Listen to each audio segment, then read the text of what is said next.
इस वीडियो में हम बात करने वाले हैं Redmi Note 6 Pro के अंदर अगर आपको रिंगटोन की प्रॉब्लम आती है तो कैसे सोल्व कर सकते हैं, यानी रिंगटोन की आवाज़ ही नहीं आ पाती है तो कैसे कर सकते हैं। तो सबसे पहले तो मैं ये आपको बताऊंगा कि आपको रिंगटोन की आवाज़ नहीं आती है तो अपने मोबाइल को एक दफ़ा बंद करके खोल लीजिएगा, और अगर फिर भी आपको प्रॉब्लम आती है तो सेटिंग्स में जाइएगा। सेटिंग्स पे जाने के बाद यहाँ पर अबाउट फ़ोन में जाइएगा। अबाउट फ़ोन में जाने के बाद सिस्टम अपडेट्स में जाइएगा, और जैसे आप सिस्टम अपडेट्स में जाएंगे तो यहाँ पर आपको डाउनलोड वाला ऑप्शन दिखाई देगा, तो अपने सिस्टम को डाउनलोड कर लीजिए। तो यहाँ पर आपकी प्रॉब्लम जो है सोल्व हो जाएगी, क्योंकि न्यू ब्रांडेड फ़ोन्स में ये प्रॉब्लम आ जाती है कभी कभी, लेकिन यहाँ पर भी आपकी प्रॉब्लम सोल्व नहीं हो रही है तो बैक आइए, और बैक आने के बाद यहाँ पर जाइए आप एडिशनल सेटिंग्स में।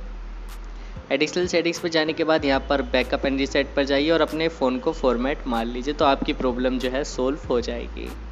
तो प्रोसेस इसका, अगर यहाँ पर वीडियो अच्छी लगी हो तो लाइक कर दीजिएगा और चैनल को सब्सक्राइब भी कर दीजिएगा। और जितना भी प्रोसेस हुआ हमारे Redmi Note 5 Pro में हुआ है, आप किसी भी फ़ोन के अंदर ये प्रोसेस कर सकते हैं Redmi के अंदर, और आपकी रिंगटोन की प्रॉब्लम सोल्व हो जाएगी।